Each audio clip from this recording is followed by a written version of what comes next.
हाँ सर, समझ गया सर, हो जाएगा। आपका काम हो जाएगा सर। हाँ हाँ, पुरानी ब्रिज पर पहुंचकर उससे मिलूंगा और आपका काम होते ही आपको फोन करूंगा।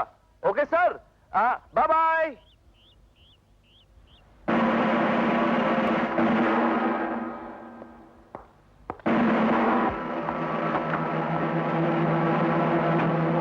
हाँ मिस्टर जॉन, आगे क्या प्रोग्राम है? तुम बहुत चालाक हो अमर, लेकिन मेरी नजरें भी बहुत तेज हैं। तुमने बॉस का साउंड रिकॉर्ड किया और ये साउंड तुम पुलिस को दोगे, लेकिन इससे पहले मैं तुम्हें खत्म कर दूंगा। एक मिनट जॉन, एक मिनट। मुझे खत्म करने से पहले सुन तो लो कि बॉस ने क्या कहा है। प्लीज, मैं तुम्हारा दोस्त हूं, दुश्मन नहीं। ठीक है, सुनाओ, लेकिन कोई चालाकी करने की कोशिश मत करना। जरा बूथ के बाहर देखो, गाड़ी में कौन बैठा है। जॉन है सर, उसके साथ पुराने ब्रिज पे पहुंच जाना। वो तुम्हें पिस्टल देगा, पिस्टल लेकर जॉन को खत्म कर देना। 6 महीने के बाद अपने हर आदमी का ट्रांसफर कर देता हूं, इधर से उधर। क्या सोचने लगे? कुछ नहीं। अब मुझे क्या करना चाहिए? तुम गाड़ी चलाओ, मैं सब समझाता हूं।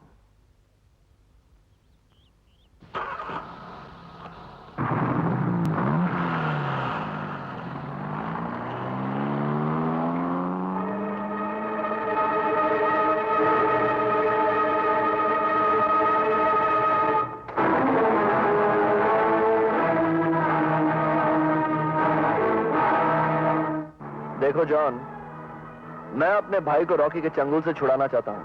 अगर तुम मेरा साथ दो तो मैं तुम्हें सरकारी गवाह बनाकर बचा भी सकता हूं। मुझे मंजूर है। तो फिर सुनो, रॉकी के कुत्ते हमारा पीछा कर रहे हैं। ब्रिज पर पहुंचकर मैं तुम्हें गोली मारने का नाटक करूंगा और उनकी गाड़ी में बैठकर निकल जाऊंगा। मेरे साथी वहां आएंगे, तुम उनके साथ चले जाना, बाकी की बातें वहीं होंगी, समझे? ओके।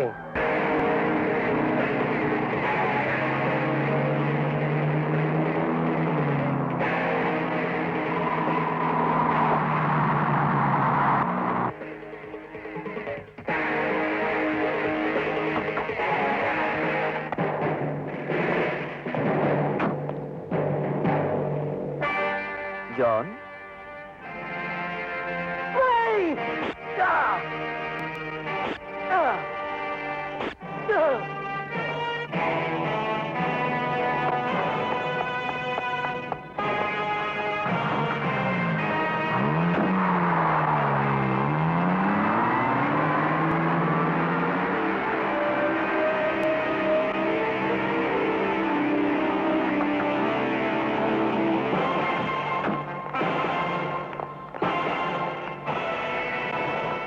सुनो, हम लोग अमर के आदमी हैं। वो सब चले गए? हाँ चले गए। अब जल्दी करो, वक्त बहुत कम है। Come on.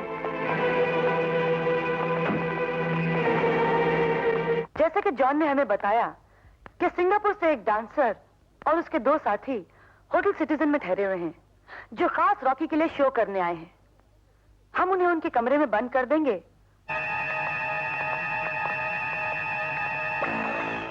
ये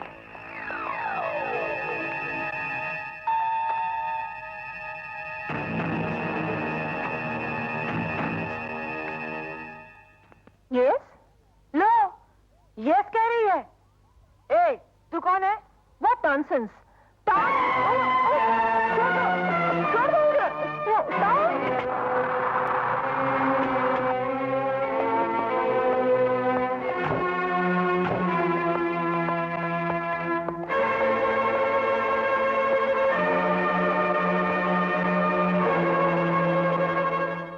हम कैसा लगता है मैन? असली बटर। हाँ? क्या बोलते हैं? असली butterfly from Kolhapur. Thank you. लगता है वो लोग आ गए।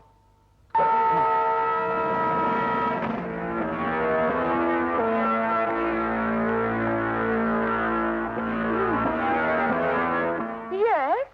क्या तुम ही मिस बटरफ्लाई हो? नहीं तो हम तुमको मधुमक्खी लगता है? कई को पूछा? ऐसे ही पूछा। चलो, तुम लोगों को बॉस ने बुलाया है, शो का वक्त हो गया। शोखा, तुम लोग जाके लॉबी में वेट करो, हम रेडी होकर आता है।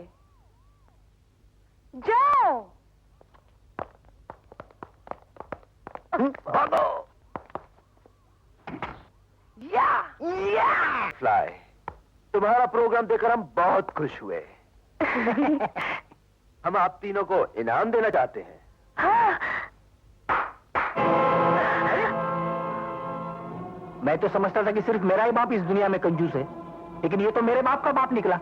हमारा डांस देखा, खुश हुआ, इनाम देने के लिए यहाँ बुलाया और पकड़ लिया।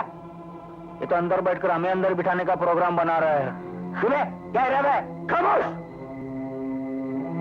तुम्हें पता नहीं कि रॉकी की आंखों में एक्सरे मशीन फिट है, जो इस दीवार के उस पार भी देख सकती है।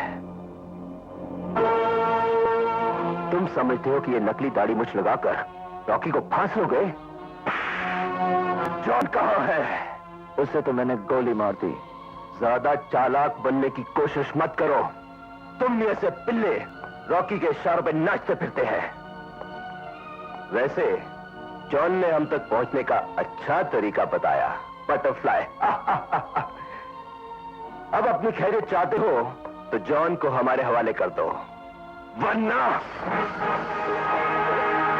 विनोद भैया। यही ना? अब तो बहुत मुश्किल हो गया विनोद। पहले तुम सिर्फ अकेले थे, अब ये अक्लमंद अपनी महबूबा साले को भी साथ लेकर आ गया। 4 जिंदगियां दांव पर लगी हैं, लेकिन सबसे पहले मैं तुम्हारी जिंदगी का खात्मा करूंगा। रॉकी, विनोद को छोड़ दे और उसके बदले में मुझे मार डाल। क्यों इतनी जल्दी घबरा गए? किसकी जान कितनी कीमती है इसका पता रॉकी को है, इसीलिए अब तक तुम लोग जिंदा हो। चलो एक सौदा करते हैं। मैं तुम चारों को रिहा कर देता हूं, लेकिन पहले तुम मुझे जॉन का पता बता दो। ठीक है, मैं बताता हूं। नहीं अमर, ऐसा मत करना। जॉन हमारी जिंदगी की गारंटी है। अगर तुमने इसे जॉन का पता बता दिया तो ये हम सबको खत्म कर देगा।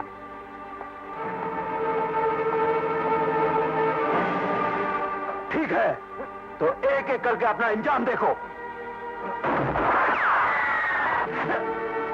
जॉन हाजिर है सर, लेकिन अब की बार जॉन की जान का सौदा बहुत महंगा पड़ेगा तुमको।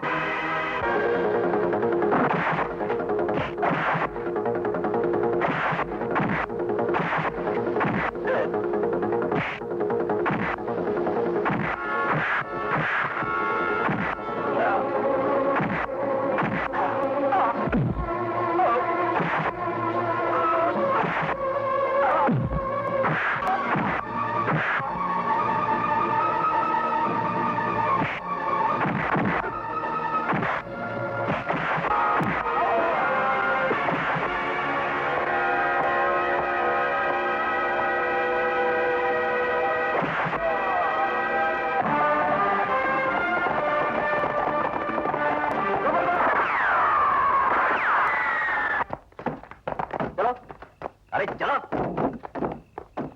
चलो अंदर।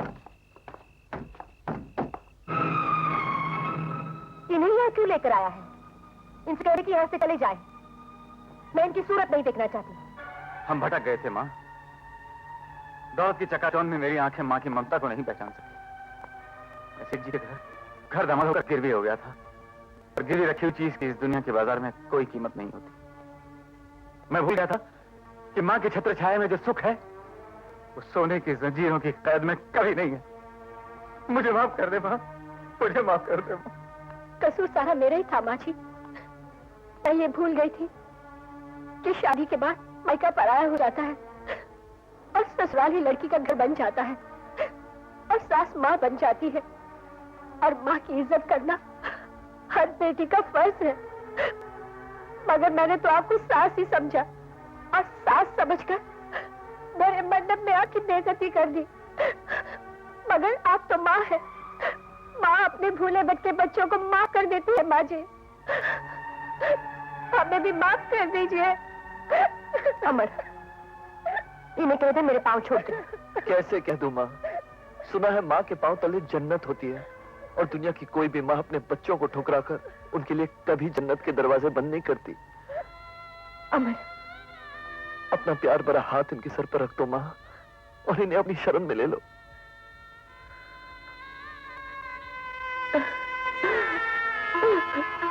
मेरे बच्चों, माँ जी।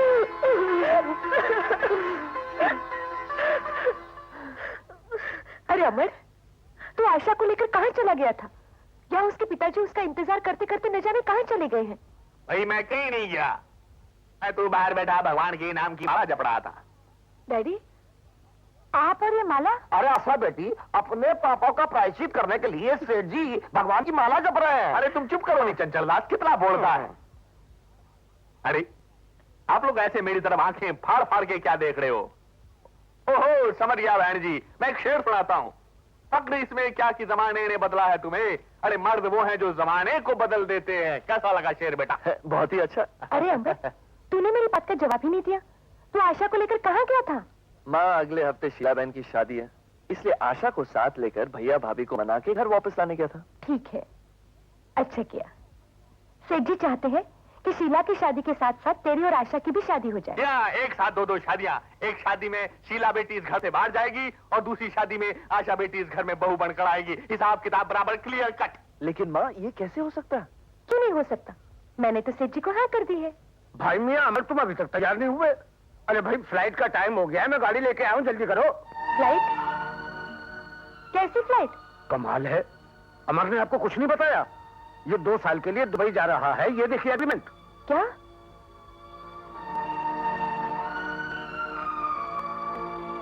ये नहीं हो सकता। अगले हफ्ते इसकी शादी है और शादी के बाद ये यही रहेगा मेरे पास। कोई बात नहीं है बहन जी, लेकिन मैंने जो इसे 1 लाख रुपया दिया था उसका क्या होगा? 1 लाख? कैसा 1 लाख? बहन जी, अमर को अपनी बहन की शादी के लिए 1 लाख रुपए की जरूरत थी, इसलिए इसने 2 साल के लिए दुबई जाने का ये एग्रीमेंट किया था। अब अगर आपको नहीं भेजना है तो 1 लाख रुपए वापस दे दीजिए। अमर, दूसरा कोई रास्ता नहीं था माँ। अरे बहन जी, चिंता की क्या बात है, लाल वाणी अभी जिंदा है। मैं आपको अभी 1 लाख रुपए का बेड़ चेक काट के देता हूँ, क्लियर कट। नहीं सेठ जी, मैं आपसे रुपये नहीं ले सकती। अरे क्यों नहीं लेंगी? मेरी बेटी की भी तो जिंदगी का सवाल है। नहीं डैडी, आप इनको नहीं जानते, ये आपसे पैसे नहीं लेंगी। मैं अमर के लिए 2 साल तो क्या, जिंदगी भर इंतजार कर सकती हूँ। अरे यार व्हाट नॉनसेंस। अमर, अमर, तू यहाँ क्यों आया है? माँ, अदालत ने मुझे रिहा कर दिया है। वैसे मैं आपको मुंह दिखाने के लायक तो नहीं हूँ, मैं तो सिर्फ अमर भैया की अमानत देने आया था। अमानत? कैसी अमानत? अमर ने अपनी जान पर खेलकर मुझे बचाया है। जिस रॉकी नाम के बदमाश की कैद में मैं था, उसके साथियों को माल समेत पुलिस ने पकड़वा दिया है। ये 10 लाख रुपए का चेक पुलिस ने इनाम और कमीशन के तौर पर अमर भैया को दिया है।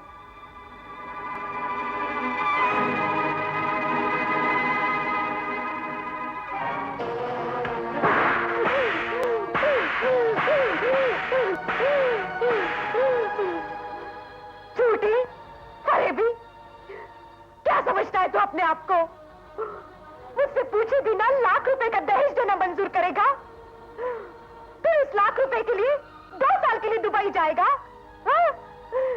मुझे कहेगा भैया और भाभी को मनाने गया था और फिर खुद गुंडों के साथ मारामारी करके अपनी जान जोखिम में डालेगा। क्यों? क्यों चुप है आप? ये कैसा बेटा ले आए हैं आप? जो अपने लिए कभी कुछ नहीं सोचता, कुछ नहीं करता, जो कुछ भी करता है सब दूसरों के लिए, सब दूसरों के लिए। दूसरा कौन है इस घर में माँ? तुम दूसरे हो या अशोक भैया और भाभी दूसरे हैं? विनोद भैया दूसरे हैं या शीला बहन? तुम सभी तो मेरे अपने हो ना माँ। तुम्हारे सिवाय मेरा इस दुनिया में कोई नहीं है। मेरा इस दुनिया में कोई नहीं है।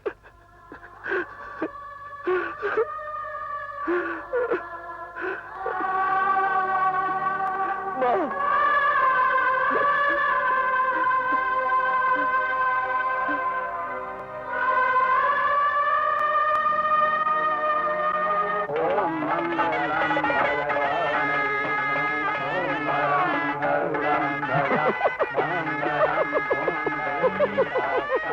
अरे चंचल दास क्यों उछलता रहता है? सीधी तरह खड़ा रहे, सीधी तरह खड़ा रहे।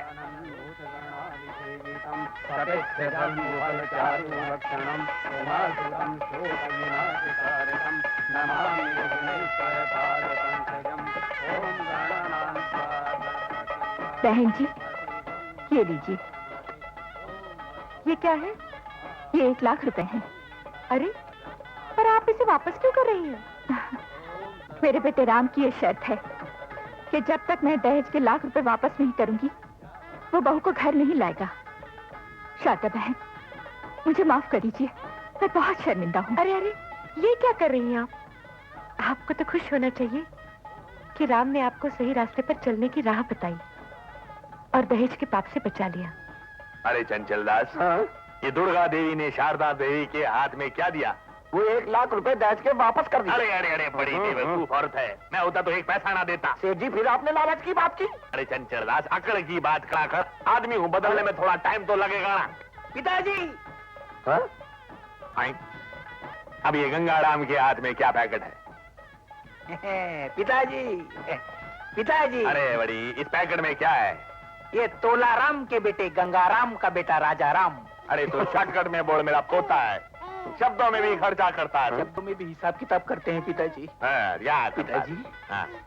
मुंह दिखाई करेंगे या नहीं पिताजी? अरे मुंह दिखाई क्यों नहीं? सारे जमाने के सामने करूंगा। ये लो, तुमने पोते की मुंह दिखाई है, ये लो।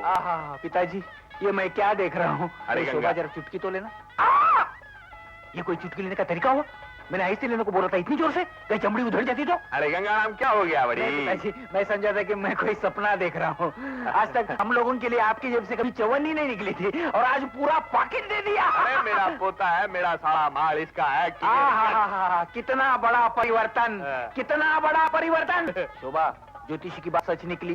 बेटे का जन्म होते ही मैं माला माल और पिताजी कंगाल यही कहने वाला था ना, तू यही कहने वाला बोला था। क्या? अरे बेटा, मेरा सब कुछ तेरा है। शोभा बेटी का है और मेरे इस पोते का। अब इसको वापस कर दो। अरे अरे अरे, सुन मेरी बात। तू इतना बड़ा हो गया है गंगाराम, तुझसे पैसे नहीं संभलती तो इस छोटी सी बच्ची से क्या समझेंगे? जब बड़ा हो जाएगा तो मैं दे दूंगा। चंचल दास, इसको ठंडा पिला करा। अरे जाना जाना जाना। बेटा होकर बाप को उल्लू बनाता है, साला बाप से मुंह दिखाई मांगता है। अरे आप लोग क्यों हंस रहे हो यार? आदमी हूं, बदलने में थोड़ा टाइम तो लगेगा ना। अगली बार आओगे तो बदल गया होऊंगा। अरे प्रॉमिस किया ना, बदल गया होऊंगा यार।